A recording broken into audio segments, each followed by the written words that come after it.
Hello children. In previous lecture we discussed about chapter number 1 in civics. The name of the chapter is what is democracy, why democracy. ये chapter आपका मैं discuss कर रहा था और उसमें मैंने आपको डेमोक्रेसी को डिफाइन किया था कि डेमोक्रेसी क्या होता है और उसके कुछ फीचर्स डिस्कस किए थे। 4 फीचर मैंने बताया था आपके डेमोक्रेसी के, जिसमें पहला फीचर्स था major decision by elected leaders. Clear. Second जो फीचर्स था वो था free and fair electoral competition. तीसरा जो फीचर था वो था 1 पर्सन 1 वोट 1 वैल्यू, यानी किसी भी पर्सन जो वोट देता है, उनकी जो भी इंसान वोट दे उसकी वोट की वैल्यू एक होती है, 1 2 3 करके वोटिंग वैल्यू दी जाती है। उसमें मैंने आपको फ्रेंच रेवोल्यूशन डिस्कस किया था। चौथा जो नेक्स्ट पॉइंट है फीचर्स का, वो मैंने डिस्कस किया था rule of law and respect for life, यानी रूल ऑफ लॉ होना चाहिए ना कि रूल बाय लॉ होना चाहिए, और किसी के भी राइट्स की हो, किसी भी सिटीजन्स के राइट की हो, उनको रिस्पेक्ट दिया जाना चाहिए। ये सारा फीचर मैं पिछले टर्म पे डिस्कस किया था और 4 फीचर मैंने आपको लिखने के लिए दिया था। याद रखिए, कभी कभी डायरेक्ट क्वेश्चन पूछता है what is democracy and route down its feature. Clear. तो आप डेमोक्रेसी समझ गए क्या होता है और उसके फीचर्स समझ गए क्या होता है। आइए अब डिस्कस करते हैं कुछ आर्गूमेंट्स जो डेमोक्रेसी के अगेंस्ट में होता है और कुछ ऐसे आर्गूमेंट जो डेमोक्रेसी को सपोर्ट करता है। क्लियर। तो हम पहला डिस्कशन करते हैं आर्गूमेंट अगेंस्ट डेमोक्रेसी, यानी डेमोक्रेसी को लेकर क्या आर्गूमेंट्स होते हैं, उसके अगेंस्ट में क्या निगेटिव पॉइंट आती है डेमोक्रेसी को लेकर। आज उसके बारे में हम थोड़ा डिस्कस करेंगे। ठीक है। डेमोक्रेसी अगेंस्ट पहला है leaders keep changes in a democracy.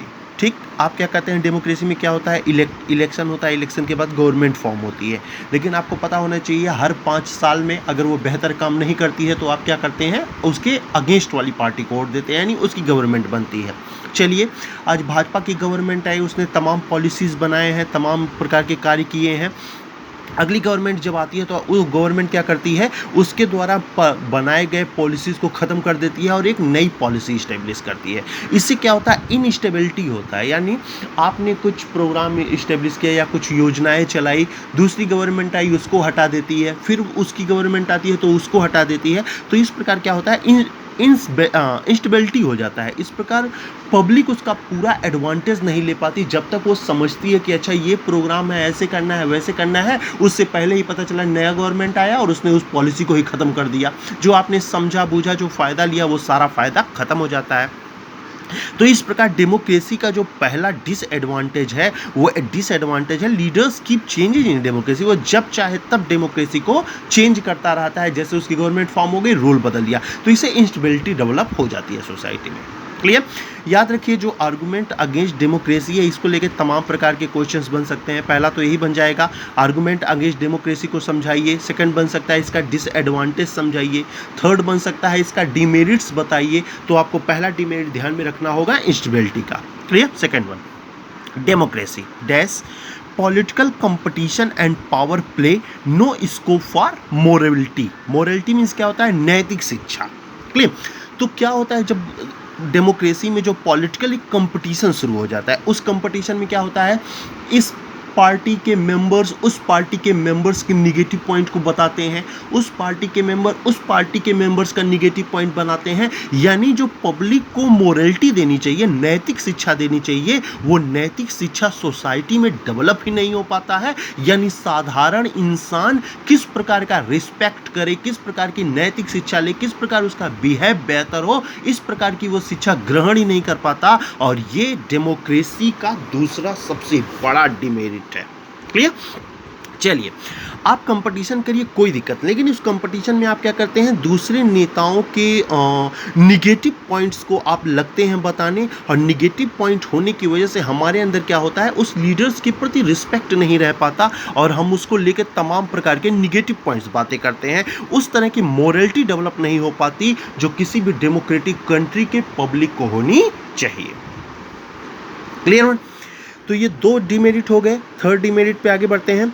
So many people have to be consulted in a democracy, it leads to delay. हाँ, डेमोक्रेसी में क्या होता है आपको पता होना चाहिए, कोई भी योजना है या कोई भी प्रोग्राम जो लॉन्च किया जाता है, आपको पता होना चाहिए उसे पहले पार्लियामेंट में पास किया जाता है। पहले हाउस ऑफ पीपल में जाएगा, फिर हाउस ऑफ स्टेट में जाएगा, फिर सीधे प्रेसिडेंट के पास जाएगा।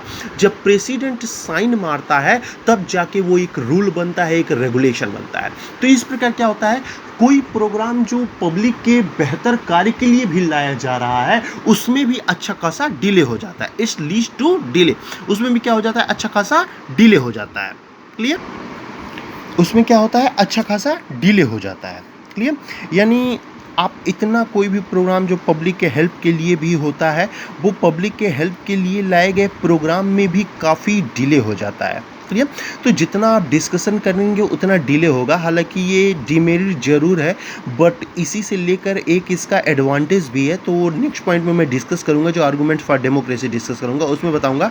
लेकिन अब आप इतना ही जानिए कि डेमोक्रेटिक कंट्री में कोई पॉलिसी, कोई प्रोग्राम जो लॉन्च किया जाता है उसको पास कराने के लिए काफ़ी टाइम लगता है, और टाइम होने की वजह से वो अच्छा खासा जो पब्लिक के हेल्प के लिए लाया गया प्रोग्राम होता है उसमें भी अच्छा खासा डिले हो जाता है। क्लियर?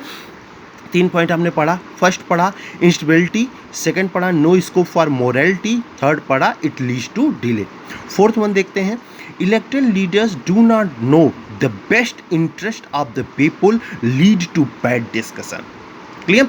इसमें क्या होता है, देखिए जो लीडर्स होते हैं, जो इलेक्शन में पार्टिसिपेट करते हैं, चाहे वो एमपी हो, एमएलसी हो या कोई भी हो, वो क्या करता है, वो पब्लिक इंटरेस्ट को नहीं देखता कि पब्लिक क्या चाहती है, क्या डिमांड करती है, बल्कि वो ये देखता है कि किस प्रकार का मैं काम करूं जिससे मुझे ये वोट दे सके। तो वो क्या करता है, नोट बांटता है, तो वाइन्स बांटता है। तो इस तरह का एक तरह का कहा जाता है कि डेमोक्रेसी जो होता है ना, वो कहीं ना कहीं एक प्रकार का भ्रष्टाचार, करप्शन उसमें आ जाता है।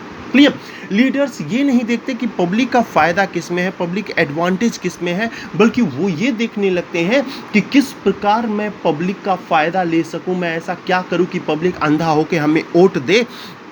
तो इसलिए वो क्या करते हैं, पैसा अच्छा खासा बांटने लगते हैं।